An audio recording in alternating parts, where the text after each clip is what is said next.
Di sebuah daerah terpencil di pinggiran hutan ada sebuah kampung yang dikenal dengan nama Kampung Gabang Mayit. Tidak berapa banyak orang luar yang berani datang ke sana. Bahkan penduduk desa sekitar pun selalu menghindari jalan yang mengarah ke kampung itu setelah matahari terbenam. Konon, nama Gabang Mayit berasal dari kisah lama tentang bayi-bayi yang lahir tidak wajar, atau mungkin tidak pernah benar-benar hidup. Puluhan tahun yang lalu, kampung itu sebenarnya adalah desa biasa. Warganya hidup sederhana sebagai petani dan pencari kayu di hutan. Hingga suatu hari, seorang dukun beranak bernama Mbok Sarmi mulai dikenal karena kemampuannya membantu persalinan sulit. Namun, ada yang aneh. Setiap kali ada bayi yang lahir dengan bantuan Mbok Sarmi, beberapa di antaranya tidak menangis, tidak bergerak, tapi tubuhnya tetap hangat, seperti hidup tapi tidak bernyawa.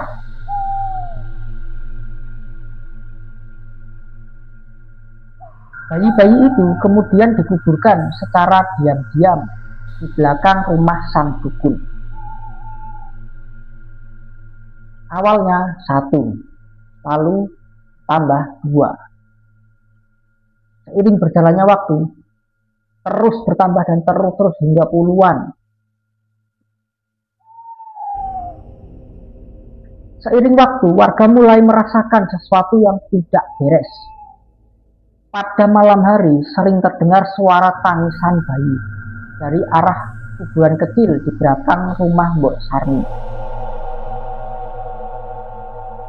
Tangisannya lirih, namun menusuk hati seperti meminta sesuatu. Lebih anehnya lagi, beberapa ibu mengaku melihat sesosok bayi merangkak di halaman rumah mereka. Kulitnya pucat, kebiruan, matanya kosong, tapi senyumnya lebar. Orang-orang mulai menyebut mereka Gabang Mayit. Artinya bayi yang menjadi mayat, tapi tidak pernah benar-benar pergi.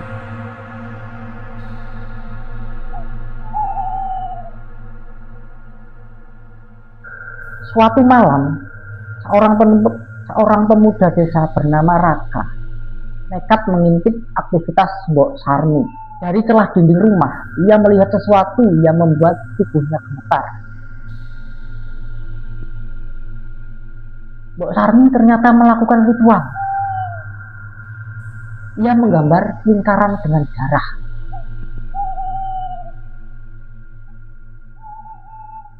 Lalu meletakkan bayi yang baru lahir di tengahnya. Dengan suara berbisik, ia memanggil sesuatu yang bukan manusia. Ambil nyawanya, tapi jangan ambil jasadnya. Tiba-tiba bayi itu berhenti menangis. Tubuhnya kaku, tapi beberapa detik kemudian matanya terbuka perlahan. Bukan mata bayi, mata itu hitam pekat. Raka mencoba memperingatkan warga, namun terlambat. Malam itu, tangisan bayi terdengar dari seluruh penjuru. Dari satu kampung itu terdengar semua tangisan bayi dari seluruh penjuru kampung. Pintu-pintu rumah terbuka sendiri. Angin berhembus dingin, membawa bau tanah basah dan darah.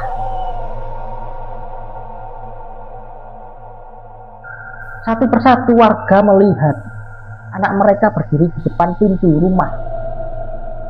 Bayi yang seharusnya sudah dikubur. Namun, kini mereka berjalan. Dan mereka tidak sendiri.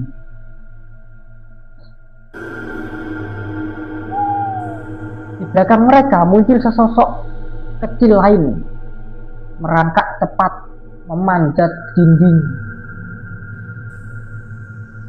masuk melalui jendela. Jeritan memenuhi malam itu. Keesok harinya, kampung itu sunyi. Tidak ada satupun warga yang tersisa. Semua warganya mati, atau sebagian dari mereka kabur meninggalkan kampung tersebut.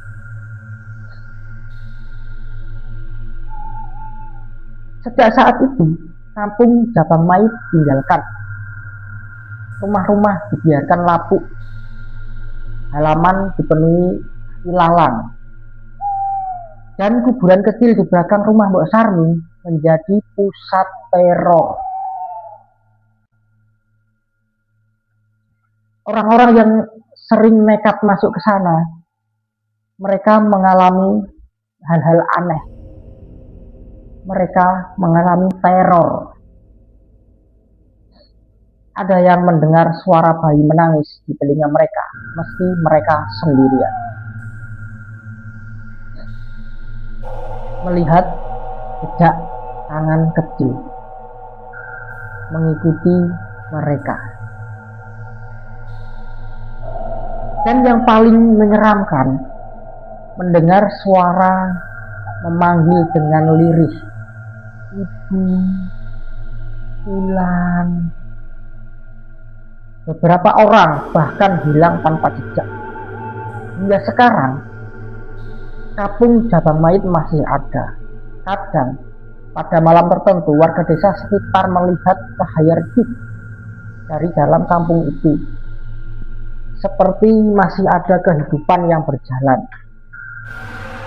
Atau mungkin bukan kehidupan. Singkat cerita, beberapa tahun setelah kampung itu ditinggalkan, ada satu orang yang diketahui pernah masuk ke kampung Jabang Mayit dan kembali dengan keadaan hidup-hidup. Dia masih hidup. Namanya Darto.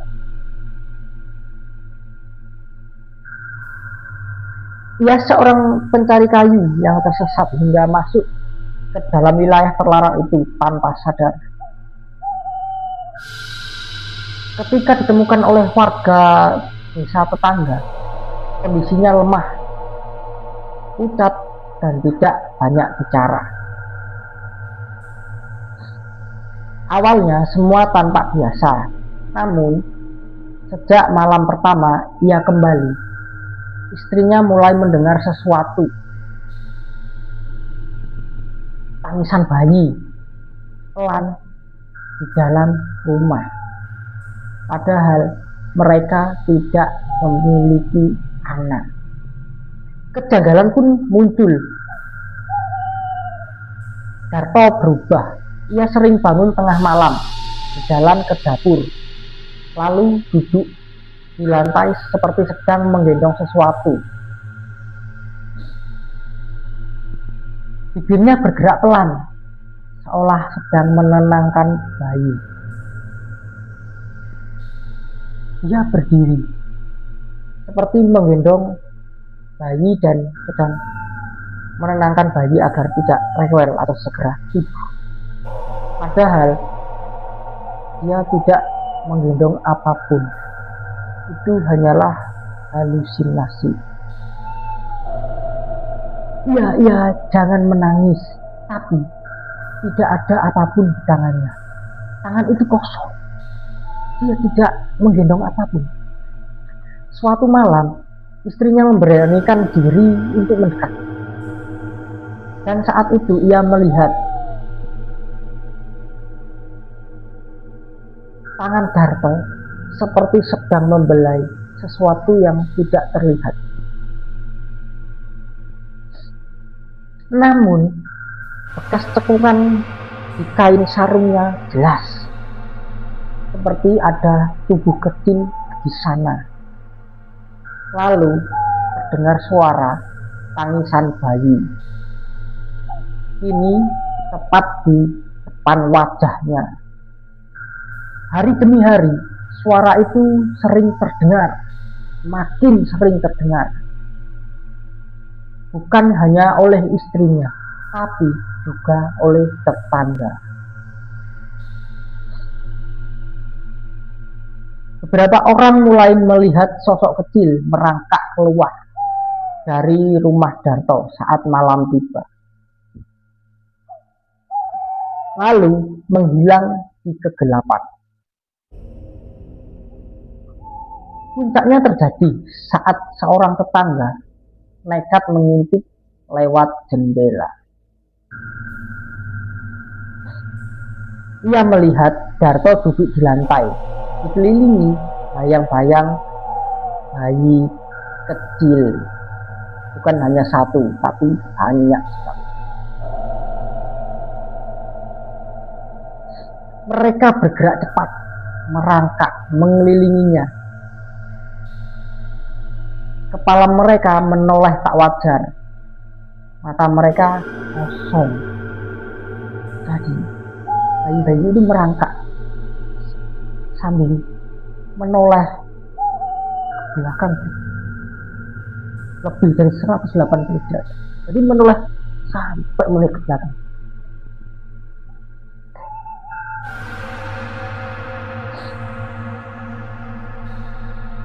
Dan saat itu Darto tersenyum. Keesokan harinya, akhirnya warga memaksa Darto untuk bicara.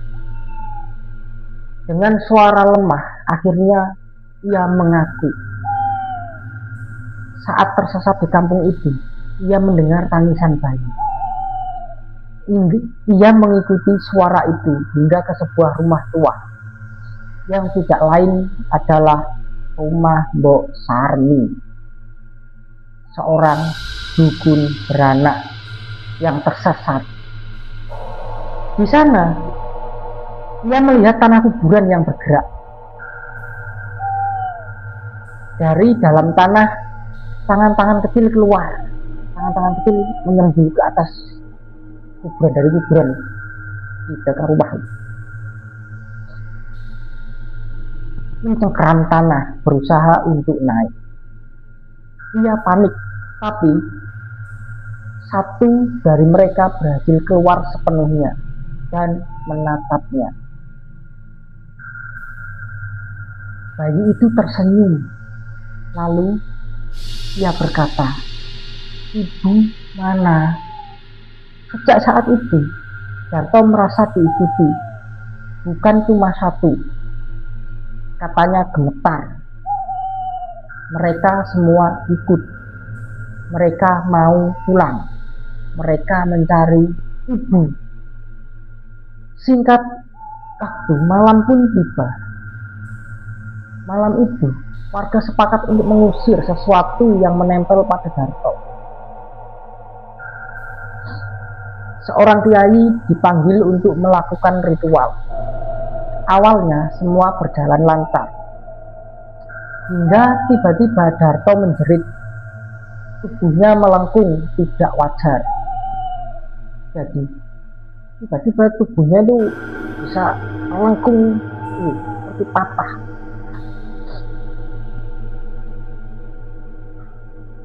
Dari mulutnya keluar suara tangisan bayi. Bukan satu suara, banyak bersaut-sautan. Seketika lampu padam. Angin kencang masuk ke dalam rumah. Dan satu persatu warga melihat sosok-sosok kecil muncul di sudut ruangan, merangkak di dinding, bergelantungan di langit-langit. Mata mereka menatap semua orang di ruangan itu. Sontak mereka menatap semua orang yang ada di ruangan itu. Lalu mereka berbisik, "Ibu ada di sini." Setelah itu, pagi harinya rumah Darto kosong. Tidak ada jasad, tidak ada tanda perlawanan. Hanya ada jejak tangan kecil di seluruh lantai menuju keluar rumah, menuju arah kampung Jabang Mayit. Sejak kejadian itu, warga benar-benar melarang siapapun mendekati kampung tersebut. Namun selalu ada orang yang penasaran. Dan setiap beberapa tahun selalu ada yang hilang, atau lebih buruk, kembali dengan membawa sesuatu. Ada satu pesan yang sering beredar di antara warga sekitar. Kalau kamu mendengar tangisan bayi di tempat sepi, jangan dicari, jangan dijawab. Dan yang paling penting, jangan pernah bilang iya. Karena konon itu bukan sekedar suara, itu adalah panggilan. Dan sekali kamu menjawab, mereka tahu kamu adalah ibu berikutnya.